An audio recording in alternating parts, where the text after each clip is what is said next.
A paz do Senhor. Estou colocando aqui o livro da qual nós vamos comentar nessa noite. Mateus capítulo 28, do versículo 1 até o versículo 15.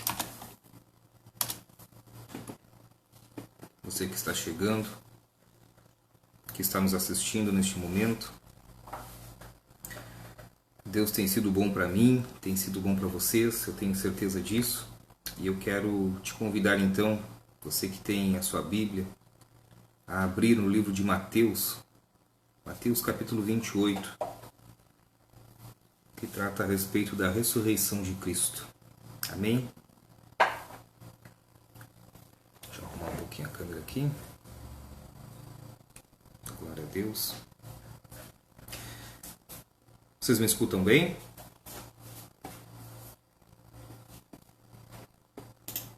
Deixa eu compartilhar aqui na página.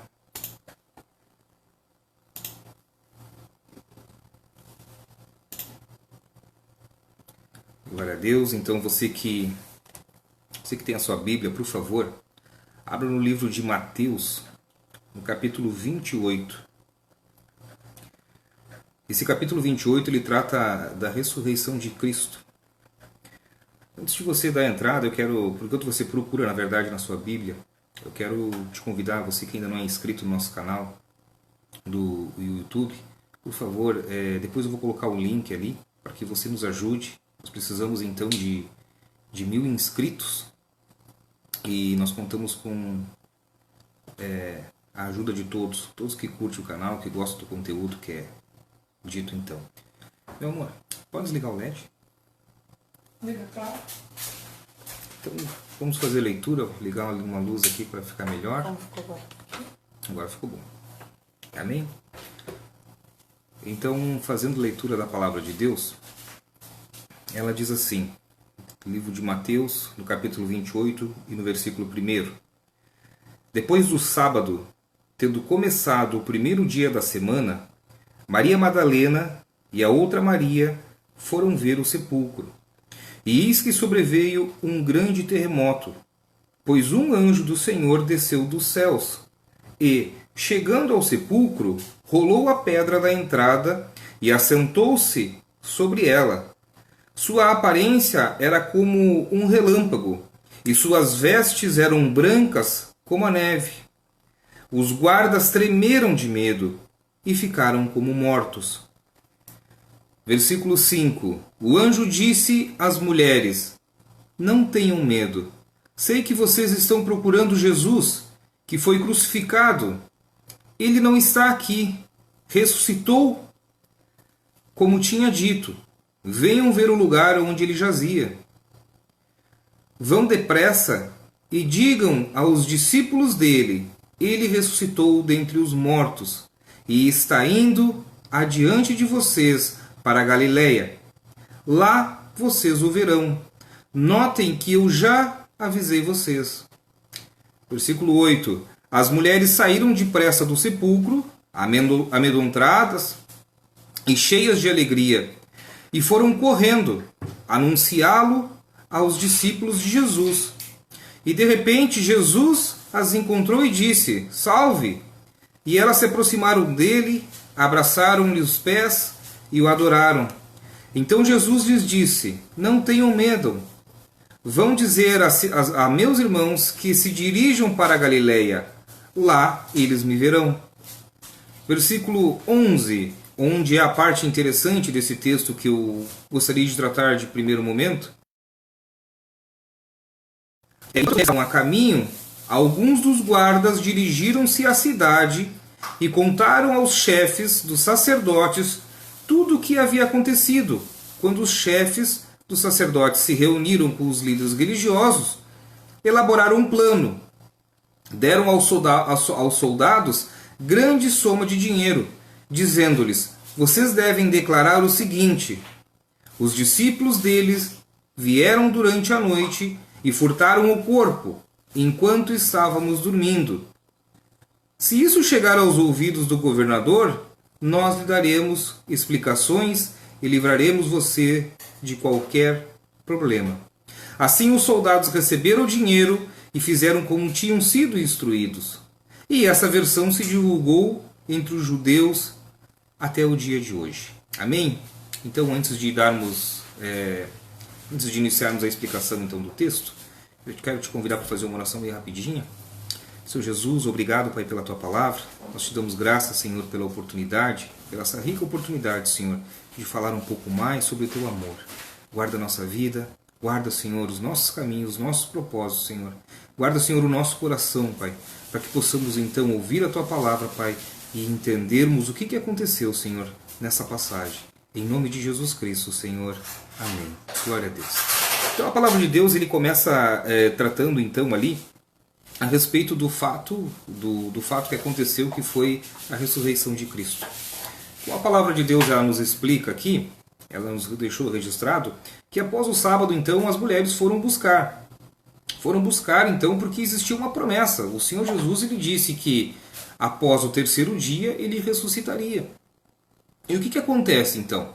Visto que existia então essa promessa do Senhor, do Mestre da qual elas andavam, o Mestre em que todos caminharam e olharam durante tanto tempo, tantos milagres acontecendo, essas mulheres elas tomaram iniciativa. Então logo que terminou o sábado, e isso a gente precisa entender que num contexto histórico isso aconteceu logo após então o iniciar, o anoitecer, então, digamos assim, do sábado para o domingo.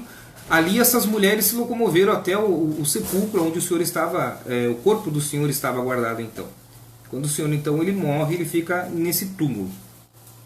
E a palavra de Deus ela diz o quê? Que quando essas mulheres chegaram lá, elas escutaram um baita de um trovão. E nesse momento, anjos do Senhor eles descem até a porta então dessa sepultura. E eles rolam aquela pedra, que era uma pedra enorme, uma pedra tão interessante que as mulheres não teriam força de movimentar ela. Então, antigamente, nos túmulos não era normal ter uma porta de madeira convencional. Era uma pedra muito pesada que era rolada e então ela lacrava aquela entrada por toda a questão, né, de higiene, toda a parte também de purificação. Então ele ficava lacrado. Então aquele túmulo ali, ele ficava lacrado. E ele estava lacrado. E a palavra ela deixa bem clara que são as mulheres que chegam em primeiro momento, justamente para que venhamos entender que não existiu neste momento aqui um saque do corpo, que é o que ficou então explicado na sequência, que foi o combinado então entre os sacerdotes e aqueles guardas. Porque é interessante a gente entender, irmãos, que naquela época lá, quando um guarda ele ficava de vigia, ele ficava então cuidando e guardando algum lugar, ele era responsável totalmente por aquele lugar ali. Se algo acontecesse, imagina que existisse então um momento de rebelião, ou qualquer coisa que possa ter acontecido, que tentasse saquear então o túmulo de Jesus, se isso acontecesse, eles seriam punidos com a morte.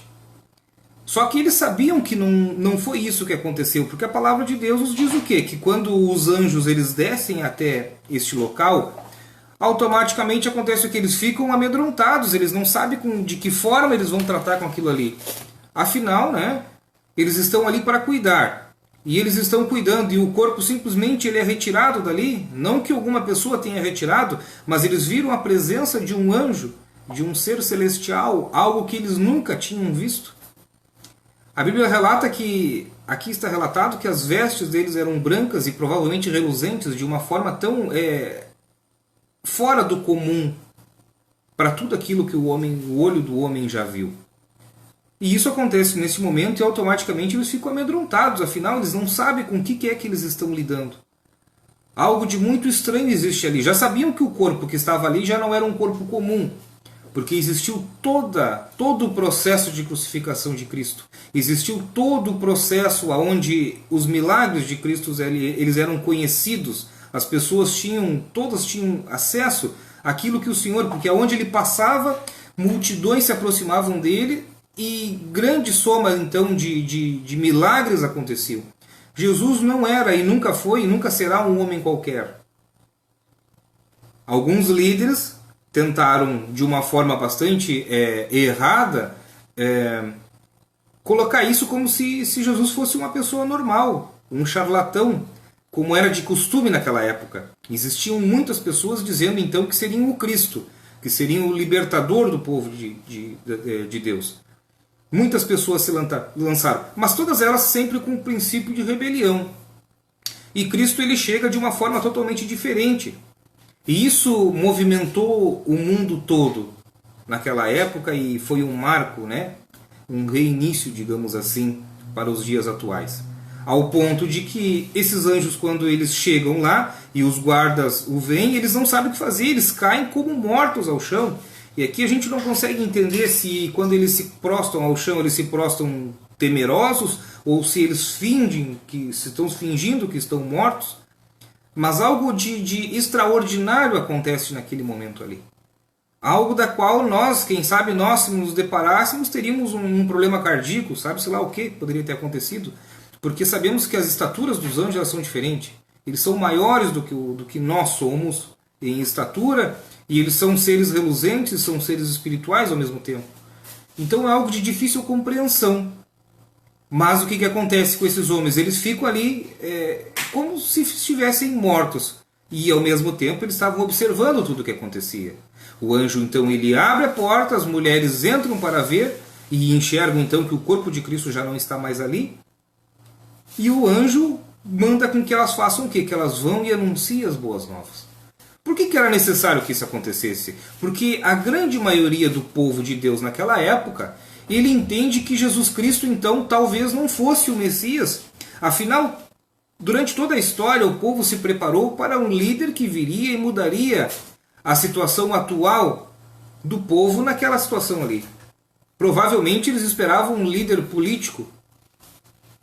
E isso não aconteceu. Jesus ele veio e sim, ele libertou todas as pessoas, inclusive nós, de toda a maldição do pecado. Ou seja, antes nós éramos reféns do pecado. Hoje nós não somos mais, nós podemos lutar com ele frente a frente. Antigamente não. A Bíblia diz o quê? Que ele vem para cumprir a lei e então ali tudo é feito novo. Aí aquele povo ele se coloca diante então daquela situação, aqueles guardas, e eles não sabem de que maneira reagir. E quando eles vão, e é interessante que a palavra ela cita, eles vão e eles falam a verdade para os sacerdotes. Eles contam para aqueles mesmos sacerdotes que então, de uma certa forma, crucificaram Jesus, eles vão até lá e eles começam a contar isso aí. Olha, aconteceu isso, os anjos chegaram aqui, e eles ficaram em cima da porta, e o corpo não está mais lá. E o sacerdote, sabiamente, né, ele entende a situação, ele entende que isso seria o mesmo do que ele assumir que eles erraram. Isso seria um problema pior ainda. Afinal, alguém ressuscitar era muito mais fácil entender que o corpo havia sido levado, né, roubado, do que levar em consideração que toda a história de Cristo estava se cumprindo ali. Tudo o que ele continuava dizendo continuava acontecendo. Estava se cumprindo.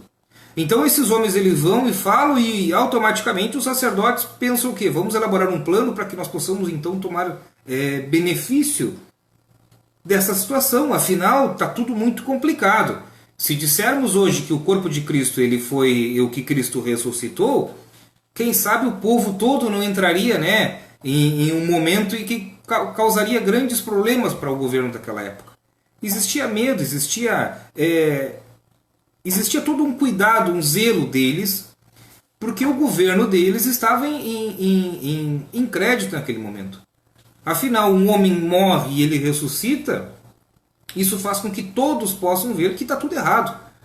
Não é daquela forma ali, não era o que eles pensaram e tudo que eles tramaram até então, aquele momento, não deu certo. Então eles tentam fazer o quê? A Bíblia diz o quê? Que um abismo ele chama outro abismo. Então eles já começaram se precipitando ao ponto de se lançarem contra Cristo.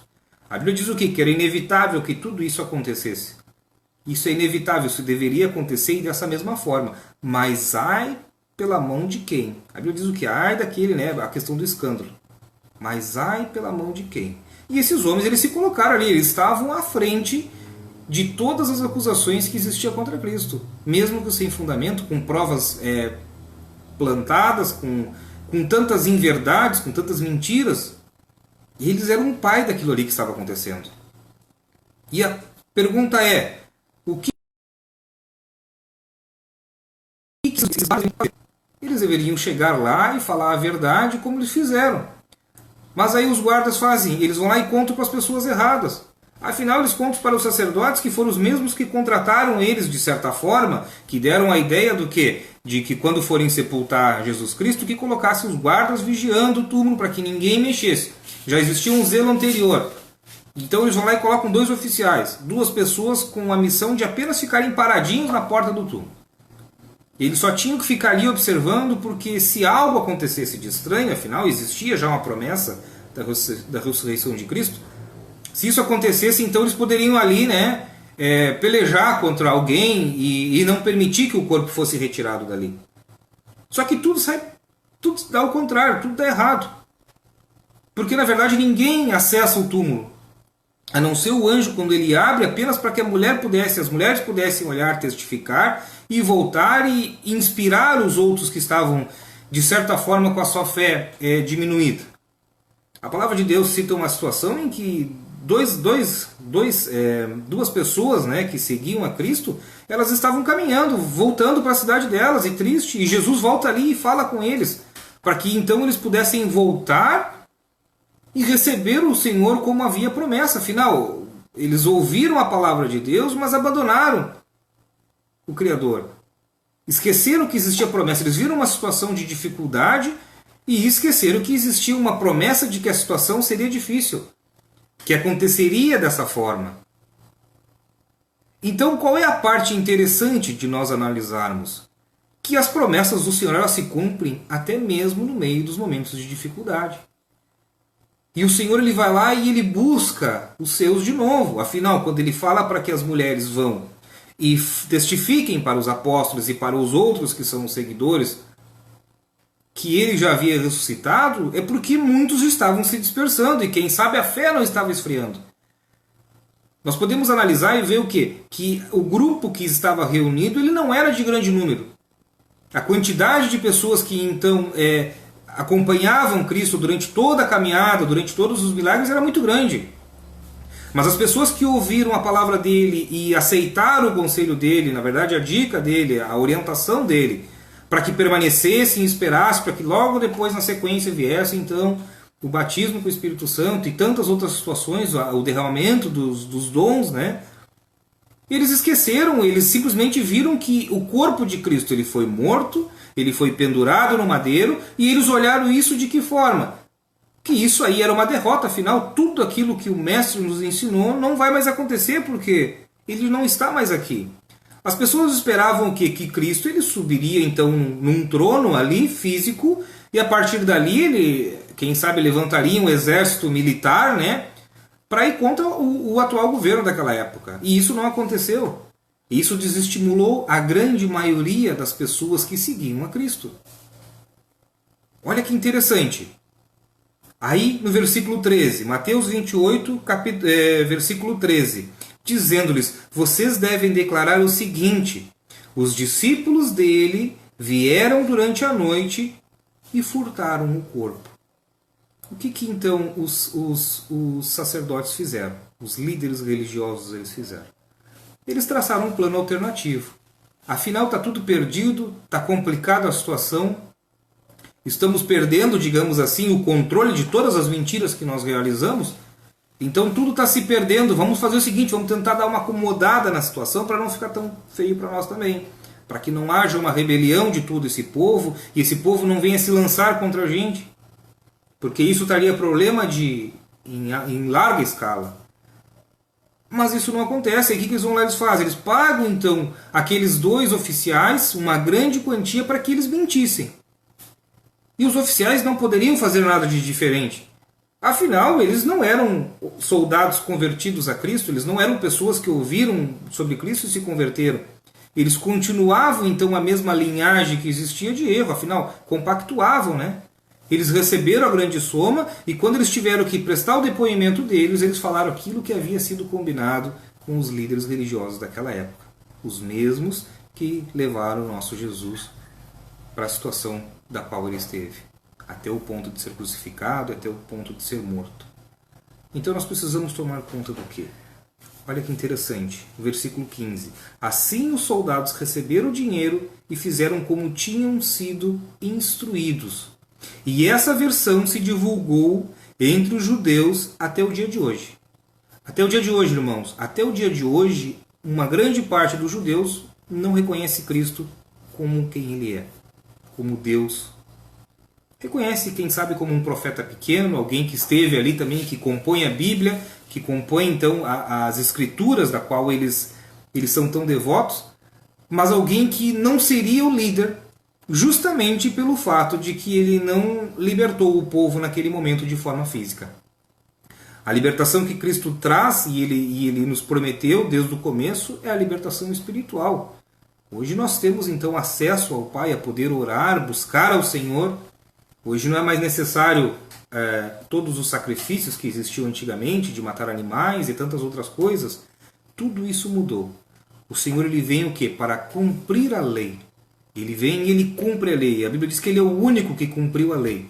E olha que nós vimos ali, a palavra de Deus diz o quê? Que Jó ele era alguém que era justo diante dos olhos de Deus. Alguém que Jó ele fazia coisas tão maravilhosas que ele pagava sacrifícios para os filhos. Até mesmo antes do filho pecar, ele já lá e já cumpria os rituais. E mesmo assim ele pecou. E Cristo ele vem, ele não peca, e ele cumpre a lei toda. Toda a lei. Nós não estamos falando dos 10 mandamentos, nós estamos falando de toda a lei. Toda a lei que foi escrita no Antigo Testamento, Jesus Cristo vem e cumpre. E ao cumprir, então, paga o preço necessário para que a nossa salvação ela pudesse existir. Só que até hoje, irmãos, até hoje, muitos não creem em Jesus Cristo. Muitos não creem que Ele é quem Ele é. Não creem nos propósitos, no tudo que Ele planejou, em tudo que Ele executou e aquilo que vai acontecer ainda, que é a vinda deles. Muitos judeus ainda continuam esperando o Messias. E é legal que a palavra de Deus ela nos explica o quê? Que o próximo que se levantará, que o povo judeu que está esperando, ele está esperando o Messias. O próximo que se levantará será o falso. O falso. O inimigo das nossas almas. Mas por que esse povo todo ele se engana com esse homem? E a palavra de Deus ela nos deixa claro aqui. Porque naquele momento as únicas testemunhas que existiam oculares do que aconteceu eram as mulheres e esses dois guardas então. E oficialmente o que chegou ao grande povo como oficial foi a versão que foi combinada entre os líderes religiosos e então combinado entre os dois guardas. Olha o poder que existe da mentira. Só que o importante é que a palavra de Deus diz o quê? Que a mentira ela não prevalece nunca. Em algum momento a verdade vem à tona. Em algum momento as coisas vão acontecer e aquilo que está em oculto, ele será o quê? Colocado às claras. E a palavra de Deus está nos anunciando o quê? Que também está nos anunciando aqui que o anticristo ele está às portas, ele está vindo, ele está se apresentando aos poucos. Eu creio, mas é uma opinião minha, que nós estamos muito próximos de ver isso. Eu acredito que há 500 anos atrás, há 300 anos atrás, alguém já falou a mesma situação. Que crê que logo, logo Jesus Cristo, quem sabe ao tempo dos nossos olhos ainda olharem. Eu creio que nós estamos mais próximos impossível. Mas, o que a palavra de Deus está tratando aqui? Existiu um suborno. Alguém vendeu mais uma vez o nosso Jesus. Primeiro Judas, que vende por 40 moedas, e depois na sequência esses soldados aqui. Ainda Judas ele se arrepende amargamente. A palavra de Deus diz que ele se arrepende e ele tenta ainda assim desfazer o negócio, mas já não existia mais o que fazer. Mas esses soldados não, eles simplesmente continuaram. E essa mentira deles, ela é contada até hoje como verdade. Até hoje. Tanto que muitas e muitas e muitas novas religiões foram fundadas pelo fato de não crerem que Jesus Cristo veio da forma com que veio e era o Deus maravilhoso que é. Então a palavra de hoje, meu querido irmão, minha irmã, ela é um pouco mais curta, mas ela trata de algo muito importante. Nós precisamos tomar cuidado com as mentiras que muitas vezes nós recebemos no longo da nossa caminhada. Às vezes a gente começa a receber tanta coisa, tanta informação, mas nem todas elas são informações então verídicas. Nós vimos um exemplo aqui. Aqui é uma mentira contada. Existe um jargão que diz que uma mentira contada repetitivamente, ela se torna uma verdade. Chega um momento que tanto você escuta aquela mentira que você toma essa mentira como se ela fosse verdade. E você começa a defender porque você acha que é uma verdade. E não é. Então a palavra de Deus nos explica aqui. Agora eu quero te fazer uma pergunta. Por que os 2 soldados tiveram mais crédito do que as 2 mulheres que viram que o túmulo estava vazio e que sabiam também que ninguém havia mexido, adulterado o túmulo? Primeira situação, as mulheres não tinham o mesmo crédito naquela época do que os homens tinham. Eles eram oficiais, elas até então eram rebeldes. Afinal, toda mulher, todos os que serviam a Cristo e buscavam a Cristo, eles eram considerados como membros de uma seita, seita dos nazarenos, se eu não me engano, era o que existia na época. Eles eram pessoas rebeldes que estavam ali trazendo tumulto para o povo maravilhoso que existia na época e para os líderes que estavam muito confortáveis com aquilo que viviam. Por isso, o que a gente entende desse texto? A gente consegue ver que a verdade ela está revelada aqui. E essa verdade ela não foi adulterada com o passar do tempo. Não existia benefício nenhum aqui. Não existia crédito nenhum em cima dessas mulheres. Mas o Espírito Santo, assim, confirma e ele determina que deve ficar registrado para que eu e você hoje, 2000 anos depois, pudéssemos então ter contato com a palavra e entender o que aconteceu. Eu acredito que muitas pessoas já se questionaram, mas afinal, por que alguns acreditam em Cristo e outros não acreditam? Por que o povo que existe lá no Oriente Médio não acredita? Alguns acreditam e são perseguidos. Outros não acreditam e perseguem. Afinal, existem duas diferenças aí. Existe aquele que até então é o rebelde, mas está sendo perseguido.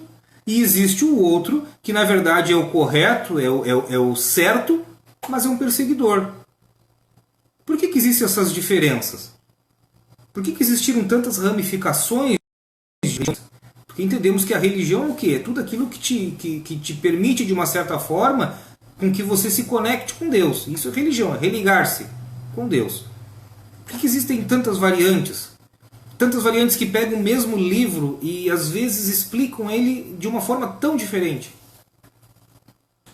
Por quê? Porque às vezes a gente começa a comer na mão de uma pessoa e de outra, e às vezes a gente começa a abandonar a palavra de Deus e começa a seguir muitos jargões que foram nos ditos durante muito tempo, e a gente vai se agarrando aquilo ali, como se aquilo fosse uma verdade. E aí muitos simplesmente param de ler a palavra de Deus, param de se alimentar, param de buscar da fonte, e aí a gente começa a comer na mão daqueles que tramam para trazer a notícia para a gente. Então qual é a mensagem tão maravilhosa? Busque sabedoria nas coisas do Senhor. Busque sabedoria de forma que você possa ler alguma coisa hoje e que essa mesma coisa que há 5, 10 anos. Afinal, isso aqui não é uma filosofia. A Bíblia é um composto de muitos livros e cada um deles trata de alguma coisa. Embora ela seja assuntos diversos, ela trata da mesma situação. Ela trata de Deus, trata da vontade, dos planos dele, daquilo que ele tem para mim e para você. E ele trata que aqui está o caminho. Jesus Cristo diz que ele é o caminho, a verdade e a luz. E ninguém vai ao Pai senão por ele. Então o convite que eu tenho para você nessa noite é: busque sabedoria que vem da palavra de Deus. Não fique refém de ninguém. Não busque alimento apenas na mão do homem. É claro que você deve ir no templo, você deve buscar e você tem que fazer isso aí. A palavra de Deus nos indica isso aí. Paulo diz que nós devemos congregar. Mas não apenas congregar, irmãos. Congregar não é apenas você estar dentro da igreja. Congregar é você fazer parte da igreja. A Bíblia diz que nós somos todos membros, de um corpo. Para que nós venhamos a ser membros de um corpo, nós precisamos entender como é que um corpo funciona. Para que nós venhamos então nos agregarmos nele e fazermos parte dele. De nada adianta a gente olhar para um corpo e simplesmente se encostar ali, é que nós temos como se fosse uma parte do nosso corpo que é morta. Aonde o sangue não circula, ele morre. E a palavra de Deus é o sangue que está aqui, que precisa correr nas nossas veias, de uma forma que a gente faça parte daquilo ali. Às vezes a gente começa a olhar o mal que existe, que está cada vez mais forte nesse mundo, e muitas vezes é a ausência das nossas atitudes, nossos momentos de conversão. Nós não nos convertemos, não buscamos o Senhor da forma com que devemos. E aí quando vêm as armadilhas, as ciladas, nós caímos como um patinho numa armadilha. Então tome cuidado, irmãos. Tome cuidado, em cima de toda notícia boa existe alguém tentando distorcer. A mesma situação, nós olharmos a situação da pandemia hoje. Pô, você liga a televisão, você fica mais confuso do que quando estava com a televisão desligada. Afinal, você vê várias pessoas falando bem, outras várias pessoas falando mal. Alguns te trazem provas do que é bom, outros te trazem provas do que é mal. E no final da situação, a gente não sabe de nada. A gente só sabe que está tudo muito confuso. A palavra de Deus não é diferente. Existem pessoas que pegam a palavra de Deus e distorcem. Distorcem, elas conseguem trazer fundamento para algumas coisas que não existem. Conseguem trazer, acomodar alguns versículos para que deem, então, como é que se diz, álibi para aquilo que eles desejam, para que o coração deles deseja. Ao contrário, eles deveriam olhar e ler o texto e o contexto como um todo e entender do que está sendo dito, mas não, às vezes eles pegam um versículo só. Jesus te ama, Deus é amor e acabou. Esquecem que Deus também é justiça. E que Deus ele promete, irmãos, que ele vai o quê? Em algum momento ele vai nos julgar, irmãos. E vai julgar sobre aquilo que a gente já ouviu e não deu crédito, mas também vai julgar sobre aquilo que a gente não quer ver. Às vezes a gente foge da palavra de Deus, das coisas de Deus, porque elas falam coisas que nós não queremos ouvir. Às vezes é tratado algumas coisas que vão totalmente contra a minha carne. A minha carne deseja tanto agir de forma errada, que eu prefiro não ouvir a palavra de Deus enquanto é tempo, porque se eu não ouvir, né? Até outro dia nós conversávamos, né? Porque se eu não tiver ciência daquilo que é errado, então eu não estou pecando, entendeu? Porque eu ainda não sei. Depois que eu souber, bom, aí sim, aí eu tenho que fazer aquilo ali. Então eu procuro não ir nem na casa do Senhor, não procuro nem mesmo ler a Bíblia, porque o seu ler eu vou ser refém daquilo ali que está acontecendo, daquilo que eu estou aprendendo. E a gente não entende que, na verdade, o Senhor está nos dando um mapa, para que a gente possa chegar até Ele, para que a gente possa ter parte com Ele. E muitos acham o quê? Que o hábito que nós temos, que o brasileiro principalmente tem, de dar um jeitinho para tudo, às vezes a gente acha que isso vai acontecer. Deus vai dar um jeitinho porque Ele é Deus de amor, porque Ele é amor. Amados, Ele ama a palavra deles, querido. Eu sempre friso isso aí. Ele ama, Ele tem compromisso com a palavra dEle. Ele te ama sim, mas Ele te ama ao ponto de te dar oportunidade para que você conheça a palavra, reconheça que Ele é Deus, reconheça os planos dele para a minha vida e a partir daí eu comece a colocar em prática. Caso contrário, meus irmãos, ele vai amar, mas em algum momento vamos partir, vamos ser separados e nada mais vai mudar. Afinal, ele tem regras. Ele determinou algumas coisas que são princípios morais dele. Princípios que ele não abre mão. Para que eu e vocês possamos então em um dia estarmos junto com ele lá no céu. Afinal, o que existe lá nós nem entendemos de tão maravilhoso que é. E aí o Senhor vai dar para qualquer um? Para quem não quer saber da palavra dele? Para quem não quer nada com ele? É claro que não. Ele vai dar para aqueles que o buscam. Mesmo errando todos os dias. Deus ele não veio... A Bíblia diz o quê? Que o médico ele vem para quem? Para os que estão bons? Não. Ele vem para os que estão enfermos. E o que isso quer dizer? Nós somos os enfermos. Ele veio para mim e para você, que somos pecadores e que vamos pecar até o último dia, mas que nós vamos estar lutando a todos os dias para mudar a nossa condição espiritual. Toda vez que a gente entende, olha, o Senhor ele me pediu para mim não fazer mais tal coisa porque isso o desagrada. O Espírito Santo ele toca no nosso coração de forma que a gente entende que aquilo ali, ele não se agrada daquilo ali o machuca, o entristece. Não entristece porque nós temos condições de entristecer ele. Não. Porque a Bíblia diz o quê? Que o Senhor ele não se alegra na morte do injusto. Mas ele tem alegria na morte do que é justo. Por quê? Porque o que é justo vai para morar com o Senhor. Mas o injusto, infelizmente, quando termina o tempo, afinal o Senhor nos dá uma linha de tempo. Você tem, sabe-se lá, 100 anos para viver, 80 anos para viver. Quando chegar nesse dia aqui que está programado, você vai morrer. E o que vai contar é o que você fez durante todo esse tempo aqui, ó. Sabendo, ao longo da tua caminhada, o quanto que tu colocou em prática, o quanto tu quis mais do Senhor. Ou o quanto que você desejou e amou cada vez mais esse mundo que é louco e corrupto. Por isso tome cuidado. Busque entendimento, busque conhecimento para você já não achar que é salvo e que você já faz parte do povo de Deus. E talvez a gente não seja, irmãos. Talvez a gente não esteja nessa condição ainda. Por isso, tome cuidado. Tome cuidado porque o Senhor ele está falando. Não é porque eu estou falando, irmãos. Eu sou um caco aqui, tá? Eu sou um caco. Eu estou aqui pela misericórdia do Senhor. Eu estou aqui trazendo uma mensagem que o Senhor tem nos dado. Eu não estou aqui porque eu sou capacitado para fazer qualquer coisa. Nem mesmo para orar por você eu não sou capacitado. A gente faz, e se acontecer alguma coisa é por crédito, honra e glória do Senhor. Eu nada tenho para oferecer a vocês. Muito pelo contrário, eu sou corrupto e o meu coração se enquadra na mesma situação de todos. Deseja desesperadamente a corrupção. Deseja de forma... anseia, é o que a palavra de Deus diz, que os nossos corações eles anseiam o que é errado. Mas nós devemos nos policiar todos os dias. Correr atrás para o quê? Para que aquele desejo que vem não nos vença. A Bíblia diz o quê? Que pelos olhos nós começamos a cobiçar e isso depois vai para o nosso coração. E depois de chegar ao nosso coração nós começamos a externar isso aí. Começamos a fazer. Então não dê sorte para o azar. Irmão. Não dá sorte para o azar não. Busque na palavra, busque entendimento, busque saber. Questione o porquê do porquê. Questione ao Senhor, peça sabedoria, leia a palavra. Tente entender o que você está lendo. Nunca se apegue a um versículo que outro. Eu já recebi estudos antigamente. Os primeiros estudos que eu comecei a receber sobre a palavra foi por numa outra denominação, da qual eu saí, justamente porque depois, com o passar do tempo, lendo as Escrituras, eu vi que aquilo estava errado.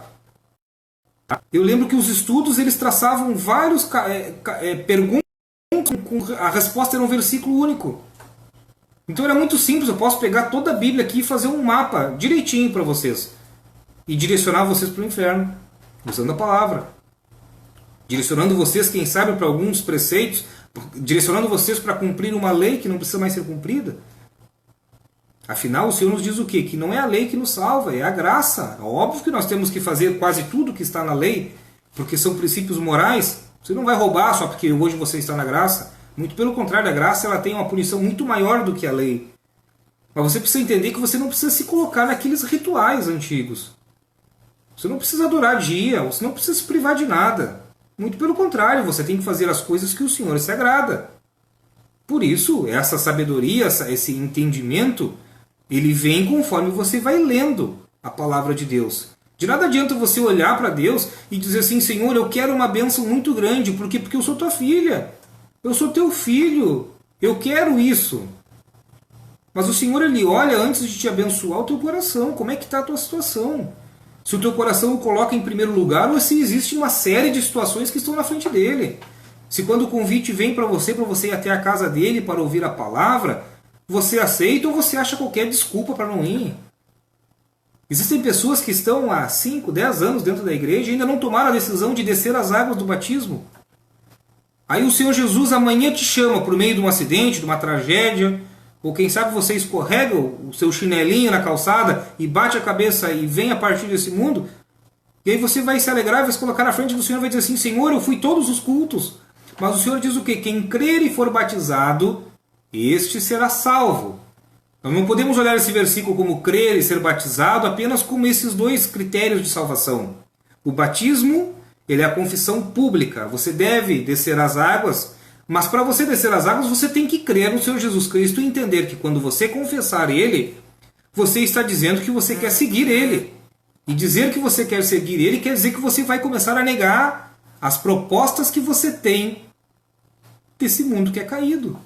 Quem sabe aquele que te convida para andar em caminhos tortos, quando o convite vier, ele vai vir de uma maneira bem gostosa, bem adocicada, você vai ter que dizer não. E isso aí, o que você está dizendo não, é vibrando para poder fazer. Por quê? Porque a nossa carne vai desejar aquilo que é errado. A nossa carne vai desejar o quê? Deitar numa caminha confortável ao invés de dobrar o joelho e orar. Quando o Senhor te chamar, quem sabe na madrugada, a nossa carne vai continuar, não, vamos seguir dormindo mais um pouco, isso não é nada. Não, o Senhor Jesus Cristo está nos dizendo o quê? Que Ele vai nos chamar e aquele que o busca de madrugada o encontrará.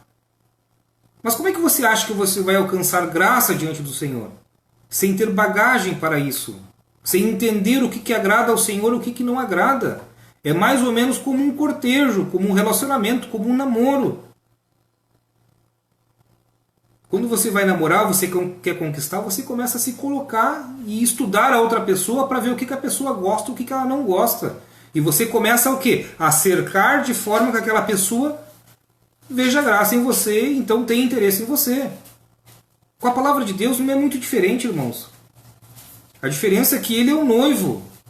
E nós, indiferente se nós somos homens, se nós somos mulher, nós somos a igreja. O interesse é a mulher. O que isso quer dizer? Que nós devemos trazer a vontade dele, fazer a vontade, fazer de forma que ele se agrade em chegar até a gente. Afinal, ele é o noivo, ele é o cordeiro, é ele que vai nos trazer salvação. Por isso, busque sabedoria, busque aprender cada vez mais da palavra. Eu trouxe um assunto bem interessante. Por quê? Porque é um assunto que a grande maioria da igreja não sabe. Salva, claro, aqueles que realmente leem a palavra, mas eu acredito que a grande maioria nunca pegou um livro inteiro e leu um livro inteiro da Bíblia. Acredito que muitos não leem capítulo por capítulo, versículo por versículo e tentam entender o que está acontecendo naquela situação, daquela época, e o que nós conseguimos colocar em prática na nossa situação atual.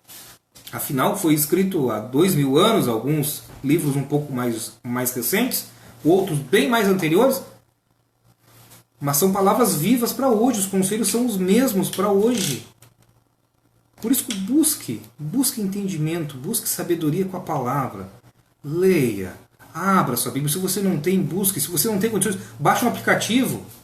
Embora eu seja um pouco contra os aplicativos, eu prefiro a palavra, a Bíblia impressa, porque eu penso o seguinte, talvez você me chame de louco, mas nós estamos vivendo um momento de perseguição. Se tudo que você tem, de repente, é o seu aplicativo, imagina se o governo mandar retirar todos os aplicativos da Bíblia de todas as redes sociais e desinstalar dos seus telefones.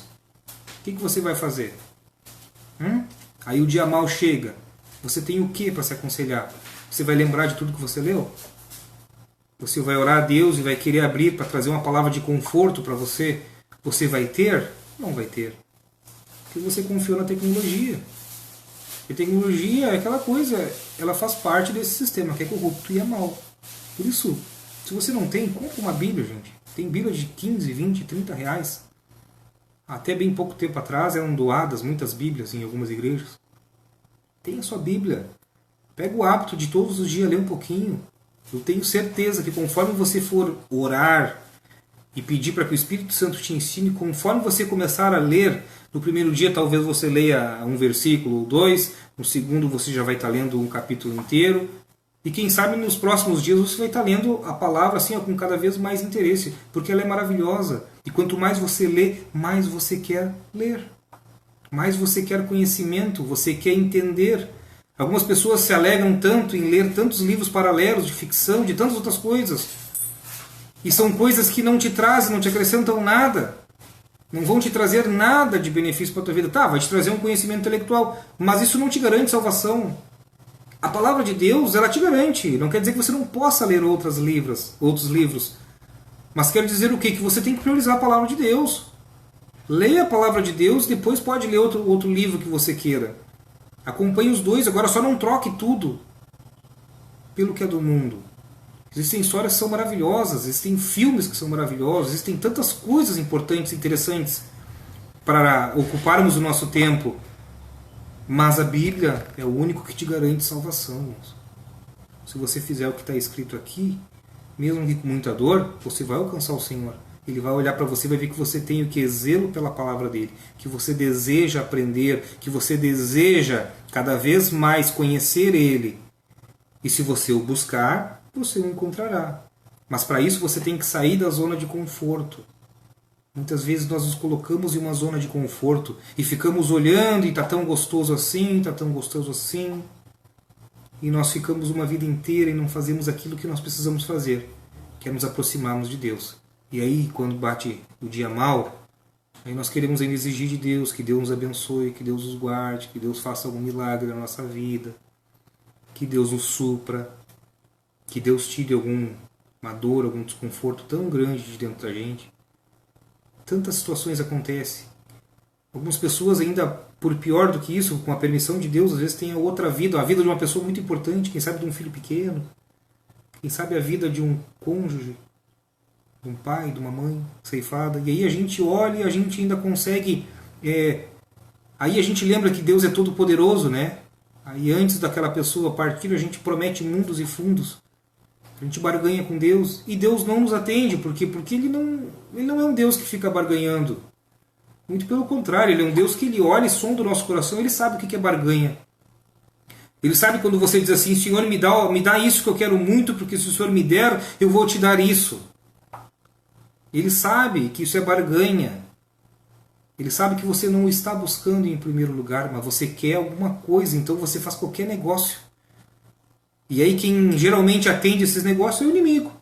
Fala para ele que você quer sucesso, que você quer ser próspero, que você está disposto a qualquer coisa, e ele vai te atender. O nosso Deus, que é maravilhoso, não. O propósito dele não é essa vida. Não que ele não abençoe, muito pelo contrário, ele derrama a bênção sobre o ímpio e o não ímpio, sobre o crente e o ímpio. Da mesma forma, a chuva que vem, ela vem sobre todos, o sol que vem, vem sobre todos. Por isso muitas vezes a gente vê aquela pessoa que a gente não entende por que é abençoado, mas ela é. Por quê? Porque a bênção ela vem da mesma forma. Por isso toma cuidado. Toma cuidado, meu irmão, minha irmã, porque as armadilhas elas estão aí, e a maior delas é te tirar da presença do Senhor. E existem tantas formas de a gente sair da presença do Senhor hoje. Tantas formas. E só complementando o que eu estava falando um pouquinho antes, aí às vezes aquela pessoa que a gente fez voto e o Senhor não atendeu, a gente depois bota a culpa em Deus. A gente quer ficar inimigo de Deus. Afinal, né? Eu pedi para Ele e Ele não me atendeu. Ou seja, como se Deus tivesse obrigação de atender alguém. Nós esquecemos quem é Deus. Nós olhamos para Ele como se Ele fosse uma figura carnal, que nem meu pai, minha mãe aqui, quem sabe meu patrão, quem sabe minha esposa. Eu tenho direito de cobrar alguma coisa. Eu não tenho direito de cobrar nada de Deus. Porque Ele é soberano. Nós só respiramos porque Ele permite. Você que está me ouvindo hoje e você ainda não pegou a enfermidade atual, que é o Covid, entenda que você só não pegou porque o Senhor não quis que você pegasse. Porque é comprovado quantos artistas estavam isolados dentro da sua casa e pegaram. Aí eu pergunto, como é que pegou? Porque o Senhor permitiu. E você que não pegou? Porque o Senhor permitiu que você ficasse até esse momento sem essa enfermidade. Não é porque você é especial, porque você é mais bonito, porque o Senhor gosta mais de você, não. Muito pelo contrário. É porque existe permissão para coisas boas e para coisas ruins. Quem sabe você não está preparado para nenhuma delas. E por isso que muitas vezes a gente fica estagnado no mesmo caminho, trilhando o mesmo caminho, reclamando das mesmas coisas, fazendo as mesmas coisas erradas, nada muda, nada dá certo. Quem sabe a gente tem tudo. Quem sabe a gente tem tudo e mais ainda a oportunidade de buscar o Senhor e assim não faz. E depois a gente quer cobrar alguma coisa do Senhor, como se Ele tivesse a obrigação de atender algum chamado nosso. Muito pelo contrário. O Senhor diz o quê? Que os seus Ele dá enquanto eles dormem. Enquanto eu e você nós estamos dormindo, quem sabe o Senhor está derramando uma bênção na tua vida. Aí você acorda no outro dia, você chega, vou dar um exemplo bem simples, você chega no seu emprego, você é promovido.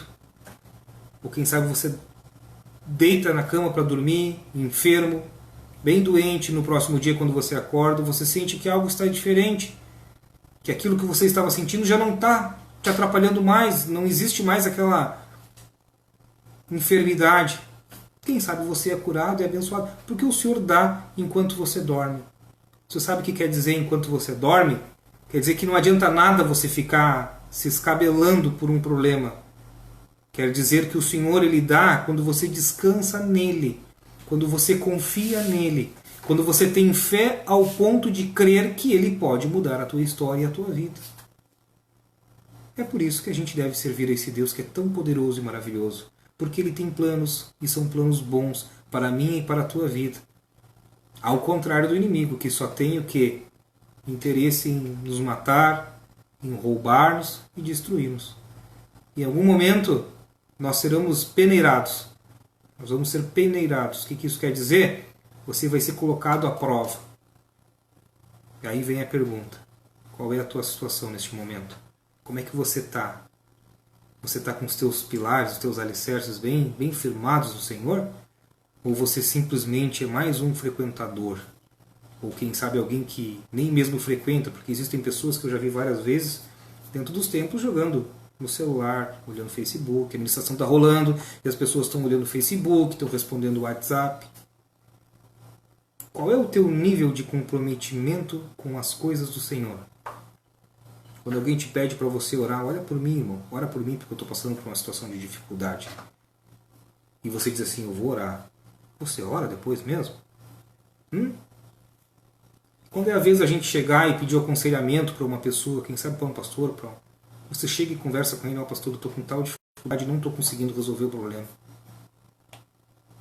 Isso está me perturbando e eu quero abandonar isso aí, mas eu não tenho força. Você chegou e já confessou, conversou com alguém da sua confiança, é claro, alguém que sirva a Cristo e que possa te aconselhar com conselhos dentro da palavra?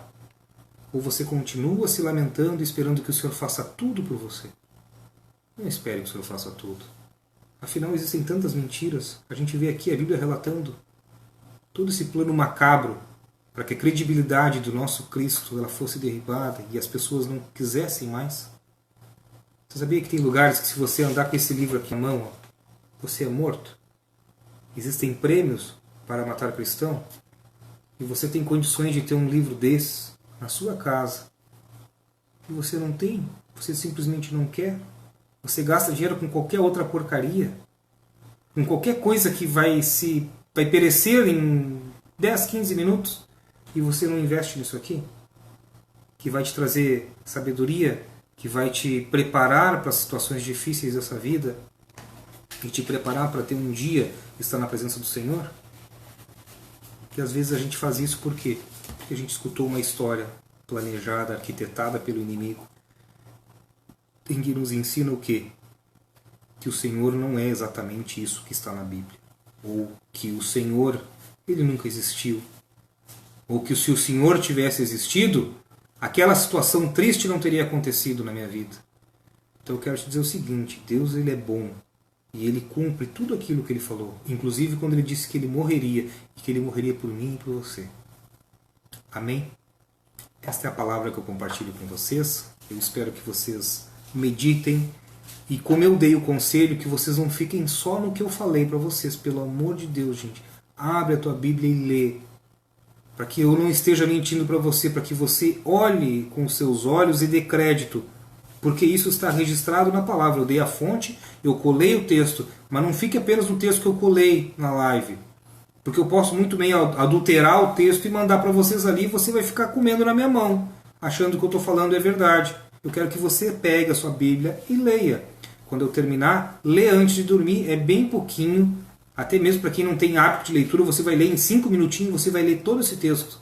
Pede para que o Espírito Santo se revele a ti. Para que ele fale contigo, para que ele te mostre o que mais, porque de repente tem alguma coisa que ele vai falar contigo que eu não tratei.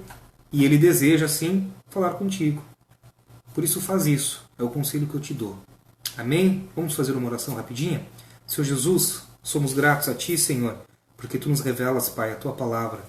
Sempre existe, Senhor, uma oportunidade de que venhamos, então, nos aproximarmos de Ti, que venhamos buscar a Ti, Senhor, que venhamos, então, Te adorar e reconhecer quem Tu és. Perdoa-nos, Pai, porque muitas vezes, Senhor, nós nos agarramos àquilo que as outras pessoas falam a respeito de Ti, Senhor, e nunca fomos buscar verdadeiramente quem Tu és. Aquilo que o Senhor deixou registrado na Tua palavra. Ou, Senhor, se existir dificuldade para algum dos meus irmãos, Pai, assim como para mim, que o Espírito Santo, por favor, nos auxilie, Pai, para que Ele nos traga, então, discernimento e nos mostre, Senhor, aquilo que nós precisamos para o nosso dia a dia, para a nossa caminhada diária contigo, Senhor. Porque nós entendemos, Pai, que nós precisamos viver de fé em fé. E isso quer dizer o quê? Buscando a cada dia, Senhor, o Senhor e a Tua revelação, para que possamos então acrescentarmos mais e mais à nossa vida. Perdoa-nos mais uma vez, Senhor, porque somos falhos, porque somos pecadores, Senhor. Quem sabe porque fizemos muitos votos contigo, Pai, e prometemos muitas vezes, Senhor, ler, meditar e buscar na Tua palavra, e assim não fizemos. Perdoa-nos, Pai, é o que eu te peço, em nome de Jesus Cristo. Amém. Glória a Deus. Você que precisa de alguma oração, você que precisa até mesmo conversar conosco, você tem o nosso contato aí pelo próprio Facebook. Você pode mandar mensagem em privado, pode nos chamar no WhatsApp. Você tem liberdade para conversar com a gente. Nós não sabemos tratar todos os assuntos, mas é óbvio que se existir alguma coisa, a gente vai buscar sabedoria junto com o Senhor. E se ainda assim não existir uma resposta, nós vamos pelo menos orar. Vamos orar junto, e aí então o Senhor vai fazer a parte que lhe compete, que é tratar de coisas realmente difíceis e impossíveis. Amém, queridos? Não se esqueça de se inscrever na nossa página do Facebook, tanto como a página também do YouTube. Todos sabem do nosso propósito. Nós queremos transmitir as lives pelo YouTube, mas só a partir de mil inscritos. Amém, queridos? Que Deus abençoe vocês. Nos encontramos próximo amanhã. A Mila vai trazer uma palavra para vocês, poderosa, da parte de Deus. Então, você que pode, por favor, lembre-se, mais ou menos às 9h30 nós nos reunimos. E depois a próxima na segunda-feira, a próxima na quinta-feira, sexta-feira e sábado. Amém? Que Deus abençoe grandemente a tua vida. Em nome de Jesus Cristo. Amém.